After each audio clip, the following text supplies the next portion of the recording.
آج آنے کا مقصد یہ تھا کہ ایک تو میں اپنے سوات کے دوستوں، بھائیوں، بزرگوں، اپنے بہنوں کا شکریہ ادا کروں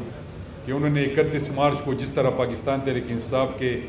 کینڈیڈیٹس کو سپورٹ کیا اور تقریباً کلین سویپ کیا، تو ایک تو میں شکریہ ادا کرنے آیا تھا۔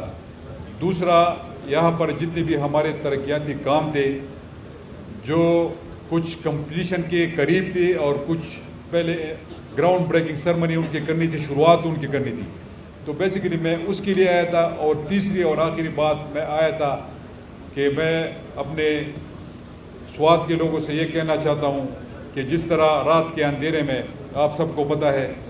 کہ وفاقی ایک الیکٹڈ حکومت جس طرح اس پہ شب خون مارا گیا اور جس طریقے سے ہمارے محبوب leader prime minister of Pakistan جناب عمران خان صاحب کو حکومت ختم کی گئی، تو یہ سب کو پتہ ہے کہ کس طریقے سے یہ واردات کی گئی۔ میں ان کا شکریہ ادا کرنے آیا تھا کہ ایک کال پر جس طرح یہ لوگ نکلے اور آگے بھی نکلے گئے، اور میں خیبر پختونخوا کے لوگوں کا بھی مشکور ہوں کہ جو 13 تاریخ کو جو تاریخی جلسہ پشاور میں منعقد ہوا، جس میں جس طرح لوگوں نے پارٹیسپیٹ کیا اور جس طرح انہوں نے اپنے پرائم منسٹر عمران خان کو سپورٹ کیا، وہ آپ سب کے سامنے ہے۔ اور پھر میں پاکستان کے لوگوں کا بھی شکریہ ادا کرتا ہوں، اور میں پورے دنیا میں جتنے بھی اوورسیز پاکستانی ہیں ان کا بھی شکریہ ادا کرتا ہوں کہ جس طرح وہ نکل آئے ایک کال پہ۔ آج رات دوبارہ ہم نکلیں گے۔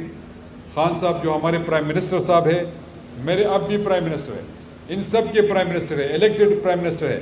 جب تک الیکشن نہیں ہوں گے، اناؤنس نہیں ہوں گے، اس وقت تک عمران خان اس ملک کے الیکٹڈ پرائم منسٹر رہیں گے۔ یہ جو آیا ہوا ہے یہ آپ سب کے سامنے ہے، ایک کرپٹ آدمی جس پر کیسز ہیں نیب کے، جس پہ 16 ارب روپے کی منی لانڈرنگ کے کیسز پڑے ہوئے، 11 تاریخ کو ان پہ فردی جرم عائد ہونی تھی